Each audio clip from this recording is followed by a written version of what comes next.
येरवडा मध्यवर्ती कारागृहामध्ये अधिकारी आणि कर्मचाऱ्यांसाठी दंतरोग तपासणी शिबिराचं आयोजन। येरवडा मध्यवर्ती कारागृह पुणे येथे पोलीस अधिकारी आणि कर्मचाऱ्यांसाठी दंतरोग तपासणी तसंच अवेअरनेस कॅम्पचं आयोजन रविवार 19 मे रोजी करण्यात आलं।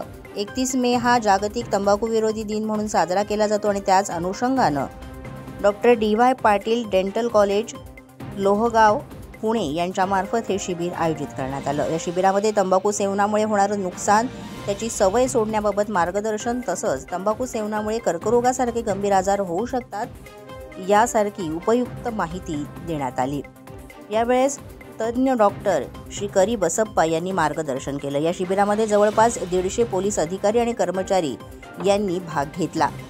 याचं यशस्वी नियोजन करण्यासाठी सुनील धमाळ अधीक्षक येरवडा मध्यवर्ती कारागृह पुणे, डॉक्टर BN ढोले उपअधीक्षक, आरी गायकवाड उपअधीक्षक, आनंदा कांदे वरिष्ठ तुरुंग अधिकारी, CR सांगळे, VK कराड आणि इतरांनी प्रयत्न केले।